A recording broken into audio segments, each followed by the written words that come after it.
Happy New Year, everybody. Welcome to NTD News Today. I'm Kevin Hogan. Let's take a look at our top stories. Incoming House Republicans plan to tackle everything from border security to handling China. We bring you their proposed legislation. A major development in the Idaho murders case, a suspect has been arrested. He's set to have a quick return to Idaho to face charges in connection to the quadruple homicide. We bring you analysis. We take a look at the vSafe COVID vaccine safety monitoring system. An attorney for those allegedly injured by the vaccine says it has some surprising numbers and omissions.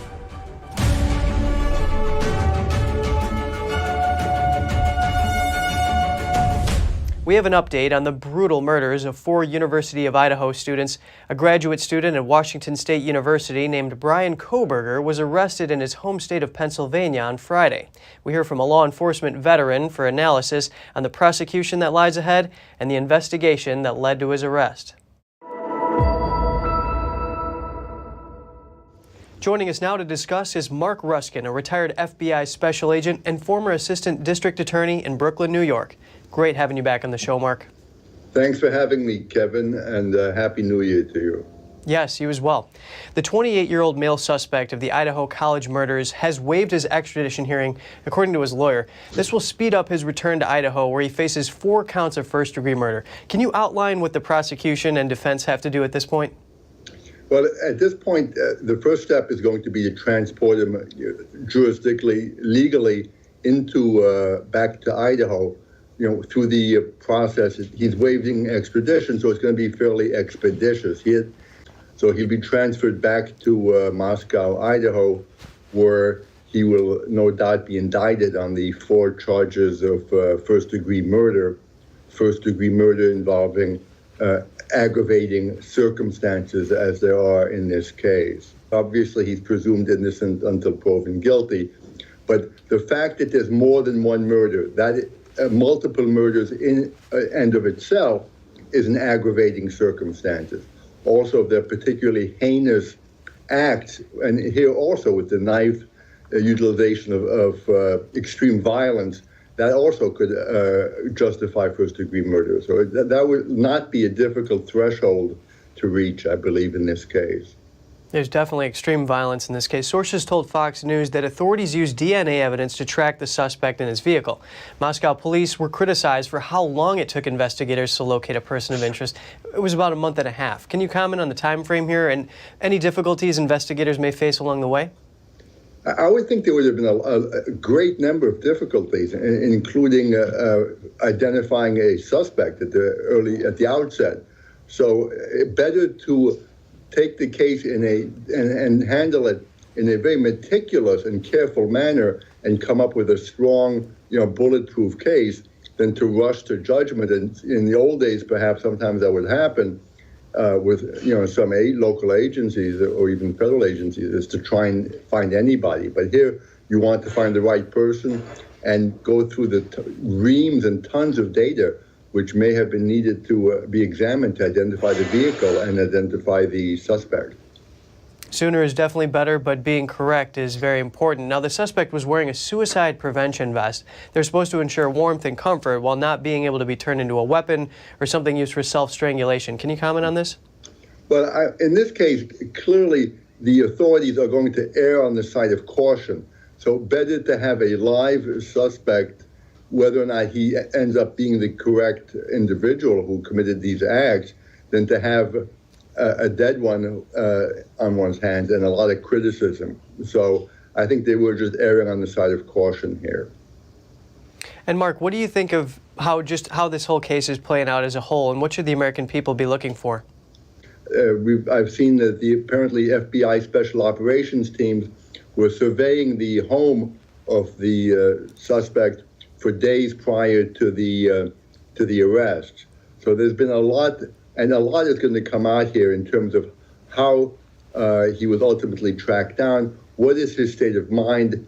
I mean, is he insane? It seems like he may be insane to me. I mean, this is something he planned for a long time as a kind of serial murder type of act, perhaps. So it's going to unravel, and it's going to be macabre for sure, but also fascinating. The motive, his mental state, like you mentioned, these are all going to be factors. Mark Ruskin, retired FBI special agent, thank you so much for your analysis. Thank you for inviting me, Kevin. According to the CDC's COVID-19 vaccine safety system called vSafe, nearly 8% of participants reported needing medical care during the monitored period. NTD's Daniel Monahan has more on that. It took 2 lawsuits and over a year before the CDC agreed to release data from its vSafe program. The vSafe system was designed to assess the safety of the COVID-19 vaccine. It has over 10 million individuals that use the system who do periodic health check-ins. Attorney Aaron Seary says vSafe is superior to VAERS because it's able to calculate a rate for adverse events. If 200,000 people report to vSafe that they have myocarditis, and there are 10 million people, you can figure out a 2% rate of myocarditis. vSafe also has a much higher participation rate than a clinical trial. The clinical trial for Pfizer had 30,000 participants compared to vSafe's 10 million. Moreover, Seary points out that the data from vSafe has not been filtered through any pharmaceutical company. And just like a clinical trial, vSafe relies on asking participants to provide information about their experience after the shot. vSafe gathers data from 2 categories, symptoms and health impact. Users can report symptoms in a check-the-box manner, things like fever, chills, pain, but some symptoms are missing. Pericarditis, myocarditis, transverse myelitis.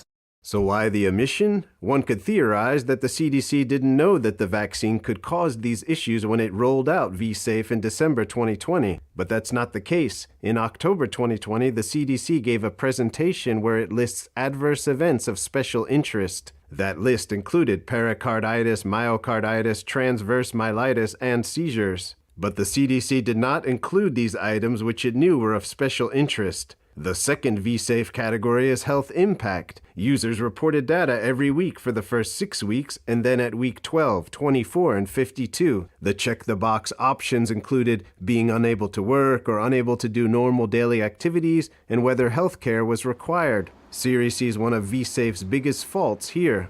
You would imagine they would have set a threshold above which they would have said, okay, we got to pull the plug on the shot. Whether that be 1 in 500 or 1 in 100 needing medical attention, about 800,000 people out of around 10 million people in vSafe required medical care. 7.7%, that is 1 in 13 people. Yet the CDC did not pull the shot. 25% of those people needed emergency room care or were hospitalized, and another 48% sought urgent care. Seary says that the CDC previously only published information about the medical care rate in the first week after vaccination, which was around 0.3%.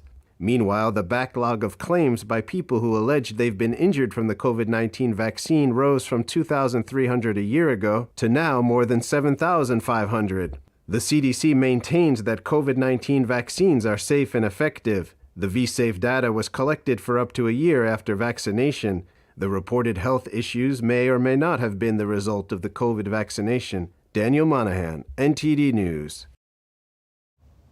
Dr. Anthony Fauci was slated to step down from heading the National Institute of Allergy and Infectious Diseases by December 31st, but the agency has not officially confirmed his resignation.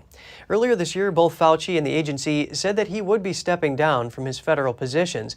As of Sunday, the agency's website still listed Fauci as the director of the agency. In a statement, Fauci said after more than 50 years of government service, he plans to pursue the next phase of his career and still has energy and passion for his field. Fauci took over the agency in 1984 under the Reagan administration. Before that, he worked in various positions in the federal government since the 1960s. Nurses in New York City are planning a strike. A union representing nurses at 8 hospitals just gave 10 days' notice. Its 16,000 workers are set to strike if both sides can't work out a new contract. The nurses are demanding better pay and working conditions. We need to have enough nurses to care for our patients. You cannot have a nurse working in a medical surgical unit where she should have 5 patients, and that nurse is taking care of 12 patients. There are nurses in the emergency room that are caring for 20 patients. The union says it will keep bargaining between now and January 9th when the strike is planned. The nurses are urging hospitals to invest in hiring and take steps to retain nurses. One hospital group, New York Presbyterian, says it hopes to reach a fair and reasonable contract with its nurses. House Republicans have revealed their rules package for the upcoming Congress. It formalizes the concessions Representative Kevin McCarthy has agreed to in his bid for House Speaker. According to the new rules, only 5 Republicans are needed to call a vote to oust the sitting Speaker. It also restores the ability to zero out a government official's salary, gives the lawmakers 72 hours to read a bill before it comes to the floor, and creates a new select committee to investigate the so-called weaponization of the Justice Department and FBI. Republicans are keeping the discharge petitions, which allows lawmakers to force a bill to the floor if 218 lawmakers support it. The new rules also prohibit remote hearings and staff unionization efforts. The rules still have to be adopted by the House once it selects a Speaker. Republicans are set to take over the House tomorrow. The incoming House Majority Leader revealed over 10 legislative proposals that he will bring up for consideration. Here's an overview of some of them. In a letter to his GOP colleagues, incoming House Majority Leader Steve Scalise of Louisiana listed 8 bills and 3 resolutions that he would be scheduling for Republicans to take up in their first 2 weeks of work after the 118th Congress begins at noon on Tuesday. He says voters have made their desire for change clear in the midterms. Scalise noted frustration with soaring inflation, the rise in violent crime, and the crisis of illegal immigration. The first bill, dubbed the Family and Small Business Taxpayer Protection Act, aims to revoke some of the additional IRS funding for 87,000 new agents, which Democrats passed as part of their Inflation Reduction Act. Getting tougher on China is another immediate action item for the House GOP, with a resolution that seeks to establish a bipartisan committee on the competition between the U.S. and China. Numerous Democrats have reportedly shown interest in joining the committee. In terms of domestic crime, Scalise put forward the Prosecutors Need to Prosecute Act, which would allow the public to see how many cases prosecutors are declining to prosecute, along with the number of criminals released onto the streets and the number of offenses committed by career criminals. On border security, Scalise put forward a bill called the Border Safety and Security Act, which would give the Department of Homeland Security, DHS, the power to turn away people crossing the border illegally in order to gain operational control of the border. Scalise is also proposing 3 abortion-related measures, 2 bills and a resolution. Among other things, they would prohibit federal funding for abortions, condemn attacks on pro-life facilities, and ensure that infants born alive after a failed abortion would receive the same legal protection and health care as a newborn. In addition to the ready-to-go bills, Scalise said House Republicans would also develop oversight plans to bring, quote, much-needed accountability to the Biden administration. Coming up, 3 New York City police officers were injured in a machete attack on New Year's Eve. They were providing security at the Times Square New Year festivities. The Chief Justice of the Supreme Court releases his annual report. Top of his concerns from 2022, the personal security of the justices. More in just a moment here on NTD News Today.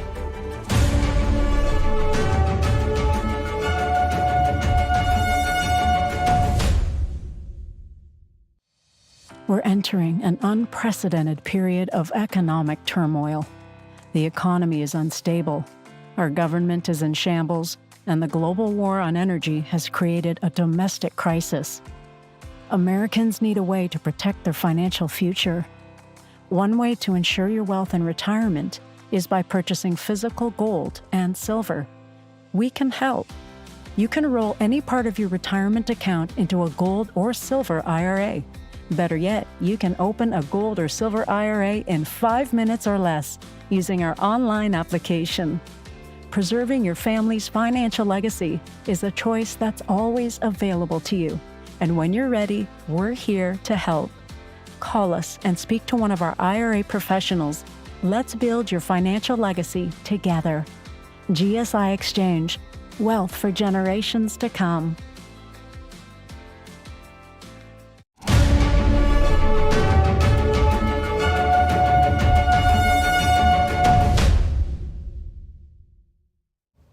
Welcome back. 3 NYPD officers are in stable condition after being attacked by a man with a machete on New Year's Eve. According to police, the assault was unprovoked and happened about 2 hours before midnight. It was near a screening site to enter Times Square where thousands of people gathered to ring in the new year. Police say a 19-year-old man began swinging the machete at the officers without warning before one of the officers shot and wounded him. The NYPD and FBI are investigating the attack but have not provided a possible motive. New York City Mayor Eric Adams says one of the officers graduated from the police academy just days before. It just goes to show you, if it's not the first day or it could be your last day, the actions that police officers must take every day are life-threatening situations. The 3 officers were removed to Bellevue Hospital, where I am relieved to report that they are in stable condition. I would like to thank Assistant Directors of Nursing, Dion Bernadelle and Bruce Martin, and all the staff here at Bellevue Hospital for their excellent care of our officers. Mayor Adams also praised the officers' professionalism in subduing the suspect while still maintaining security for the New Year's celebration. Thankfully, all 3 officers are expected to recover. An inmate's New Year's Eve escape plans were thwarted when police caught him jumping out of the window of a police car. The inmate was handcuffed and being transferred to another facility. Police say he kicked out a backseat door window of the car before attempting to jump out onto the freeway. The inmate was immediately restrained by an accompanying deputy. The son of actress Angela Bassett is issuing an apology for participating in a viral TikTok trend. It's the so-called celebrity death prank, where people lie about celebrity deaths and record their family's reaction. In a now-deleted TikTok video, 16-year-old Slater Vance asked his parents if they heard about the death of actor Michael B. Jordan. Bassett was emotional after hearing the news. The video didn't show her reaction after learning it was fake. Slater Vance apologized for taking part in the trend, calling it disrespectful. I apologize to Michael B. Jordan's entire family, his extended family, and him directly, as he is an idol of mine, and taking part in a trend like this is completely disrespectful. And I hope this can be a teaching lesson to anyone else who uses social media as a tool and a source of entertainment to truly understand that your actions can have consequences that extend beyond you. Bassett and Jordan are co-stars in the Black Panther films. After a difficult 2022 at the Supreme Court, Chief Justice John Roberts said in an annual report that the personal security of judges needs to be a priority. In his role as Chief Justice of the United States, Roberts presides over the Supreme Court and oversees the federal judiciary. He said a judicial system cannot and should not live in fear. The report does not reference the unprecedented leak in May 2022 of the draft majority opinion, which overturned legalized nationwide abortion. The report also does not reference the protests at the homes of the conservative justices in Maryland and Virginia, nor the attacks on justices such as Brett Kavanaugh, who was the target of a foiled assassination attempt and of flash mob harassment in public outings by left-wing activists. The Illinois Supreme Court placed on hold portions of a controversial law known as the Safety Act. The law would eliminate cash bail for some crimes. The decision was made just hours before the law was supposed to be enacted. The court ruled that the cash bail measure would take power out of state judges' hands. Judges filed an emergency motion to suspend the law pending its resolution. If the law went into effect as scheduled on January 1st, it would have applied unevenly across Illinois counties. Proponents of the law say cash bail results in the poor sitting in jail awaiting their day in court while the wealthy go free. However, local law enforcement officials have issued warnings about the cashless bail provision. Last year, the mayor of Orland Park, Illinois, told Fox News, quote, "When I said that this is the most dangerous law I've ever seen, I believe that." A daring Ferris wheel rescue, over 60 people were trapped on the 400-foot-high ride when one in Florida lost power on New Year's Eve. Orange County Fire and Rescue responded to the call for help when the wheel at Icon Park in Orlando lost power. The firefighters had to move the wheel manually to reach each pod and rescue the riders. In total, they rescued 62 trapped people from 20 Ferris wheel pods. There were no injuries or hospital visits. On its webpage, Icon Park advertises the wheel as an exhilarating ride with a unique view of the city. The ride costs about $30 per person. In 2015, just a few months after it first opened, the wheel experienced a technical malfunction, trapping riders for several hours. but it had been running smoothly since then. North Carolina State's radio voice for football and men's basketball was suspended indefinitely. The suspension followed an on-air comment about, quote, illegal aliens. Gary Hahn made the remark during a broadcast of the Duke's Mayo Bowl. North Carolina State was playing against the University of Maryland.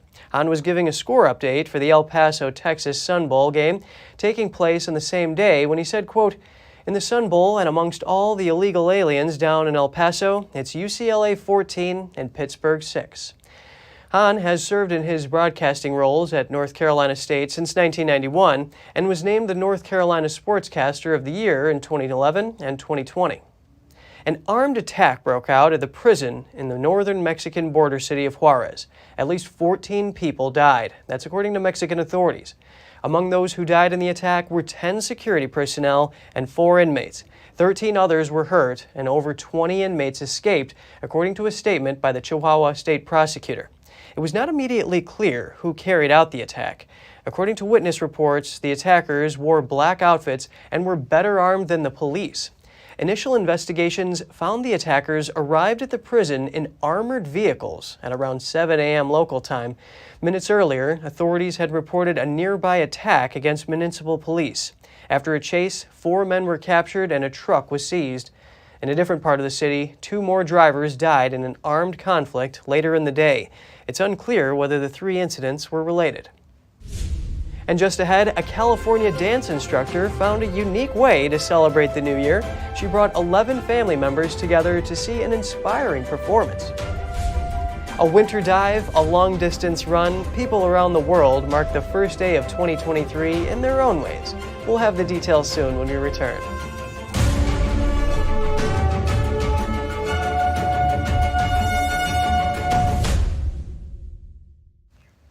Shen Yun Performing Arts is currently on its world tour. One California mother took a party of 11 to watch the performance.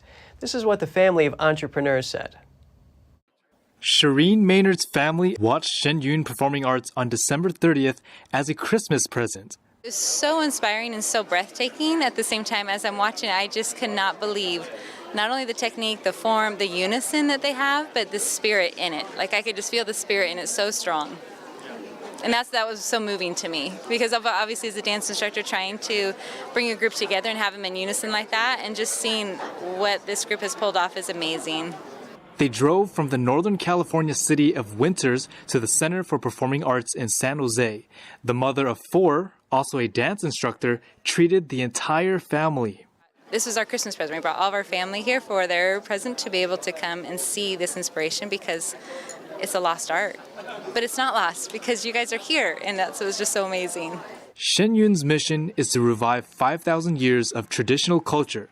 Maynard's family noticed that Shen Yun is more than just a performance. I believe that the dancers come across with purity and almost a holiness. You can tell that they are good inside, and it comes out in their outward expression. The orchestra is beautiful. I had never, honestly, I'm kind of lost for words. There's so many things I can't, you just have to see it and feel it. But to actually be there and be like, this is a live orchestra. Like, so many times my kids were even like, Mom, like, they're real, like, they're right there. And you could just feel it. And then you're watching the dancers. And one of my sons, he was like, you're watching them and then you think, like, it almost seems like it's not real. But they're so good. It's so beautiful. The traditional folk dancing of the Chinese culture is a thing of beauty. It really is. It's so different. I haven't seen anything like it before. Shen Yun will be performing in San Francisco, Reno, Berkeley, Folsom, Fresno, and Modesto in January, and Sacramento in February. NTD News, California. Around the world, people ushered in the first day of 2023 in various ways. For example, the residents of Rome carried on the tradition of jumping into the Tiber River to celebrate the new year. In the center of the Italian capital, 4 divers plunged off the Cavour Bridge, braving the harsh winter cold. Enthusiastic onlookers cheered for the courageous men, but not to worry, rescue boats were waiting alongside to pull them ashore. The annual Tiber diving event has been held on the first day of the new year since 1946. In the Netherlands, another cold water dive. Thousands ran towards the North Sea at the country's most famous dive site for the New Year's celebration. Temperatures on the first day of the new year were about 50 degrees on the beach and 45 degrees in the water. Across the country, about 50,000 people joined the tradition at more than 140 spots. To the east, Berliners marked the new year with another exercise. About 4,000 residents joined a 2.5-mile run on a warm winter weekend. The route started and ended at Berlin's landmark Brandenburg Gate. Participants came from all age groups, including even children and dogs. Everyone was given the same registration number, 2023. One participant called the event a joyful experience, saying 99% of the runners were laughing. And some New Year's magic. Flight tracking site Flight Radar 24 shared how to turn back the clock. One of its tweets showed a flight taking off from Seoul, South Korea at midnight on January 1st, but landing in San Francisco on the afternoon of December 31st, 2022. Commenters remarked that time travel has finally come true. That's all for today's program. We're really glad to have you with us. Please send us an email if you'd like to tell us something. We're going to put it on screen. For podcasters, that's news.today@ntd.com. I'm Kevin Hogan, NTD News, New York City.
Thanks for watching us on YouTube. Did you know YouTube only keeps selected videos on its platform? So if you want to make sure you get the full picture, just subscribe to our newsletter.